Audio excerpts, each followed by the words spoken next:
This is an automatic stamping line for shelf support brackets.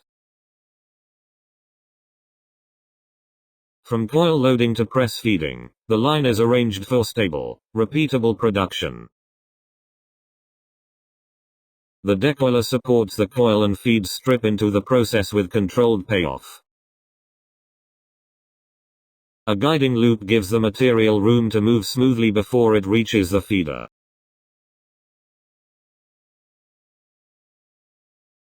The straightening and feeding section prepares the strip before each press stroke.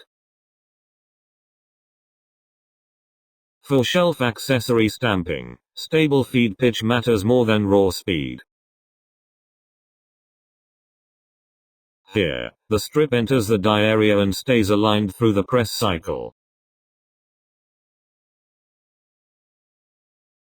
Each stroke forms holes and profiles for bracket components in a continuous sequence. The layout keeps handling simple, with clear access around the press and feeder.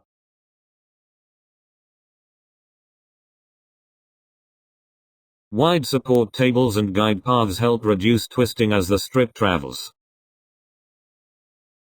The result is a compact automated line for consistent shelf bracket production.